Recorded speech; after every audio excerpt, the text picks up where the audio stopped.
Okay, so now I'm just like uh, sitting at the dock of the bay, like you know, like virtually, and virtually sitting on the dock of the bay, wasting time. Now in this setup, right, it's for a like a top 10 reward payout. People who make the top 10, but this model, right, could be used to manage supply chain logistics and smart contracts. You know, it's why should it be complicated? You know what I mean? Like, it doesn't make any sense why anything ultimately would have to be complicated or not. You know, and I noticed that these numbers are more important than watching the gameplay, because you know, in the gameplay you're like, you know, oh look, like you can see kind of how things are efficiency model, right? But now it's the business and strategy part, which they're introducing me to with this game, right?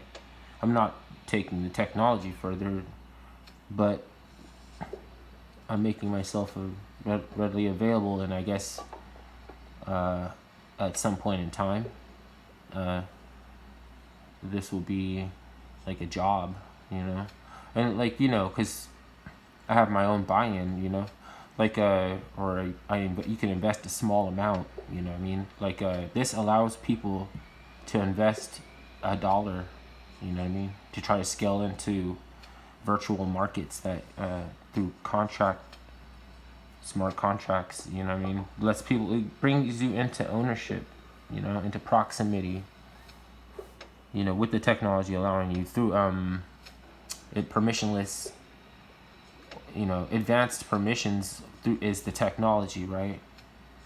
Of the smart contract, but the wallet, uh, like let's see, the what does permissionless mean? That just has to do with authentication. So you're just like this sole, uh, what's it called? Executor. You know what I mean? It's yours. Any like, you know, why wouldn't anybody be able to keep their own shit? It doesn't make any sense, right? So Internet 2.0 in the making, basically.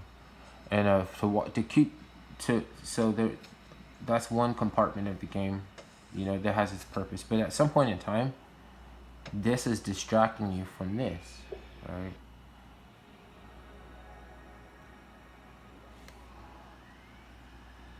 And then, so I'm gonna go back to the dock of the bay.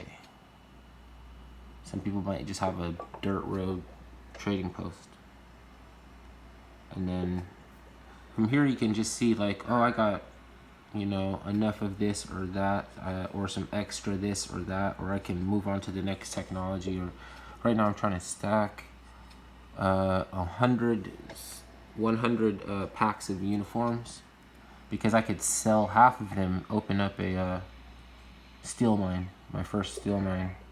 And I don't want to sell all of them and open up a steel mine, because I have to consider the hourly wages of the employee, you know?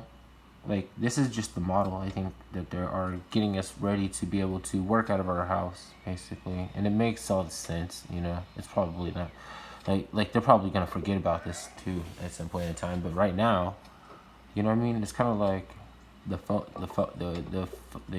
what's it called? The FOMO. See, fear of missing out, but I've also come to know it as full on investment mode, right? Fear of missing out.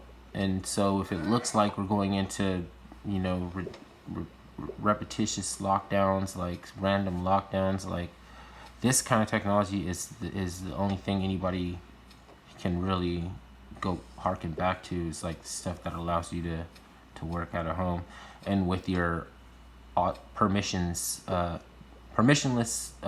Yeah, your currency has to be permissionless because you're the sole executor. It would your tokens have to have to be able to change forms, like shapeshift swap, atomic swap, like and you know, to traverse multiverses, marketplaces, you know, from your house, and through tokenizing the everything basically. Non-fungible tokens are just exportable keys, right? Let me see, I'm talking too much.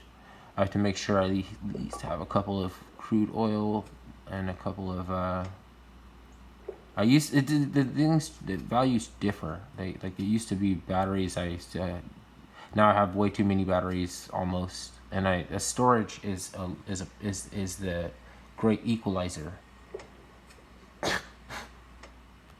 Storage is the great equalizer. It keeps everything fair, so nobody's cheating because you can run out of storage.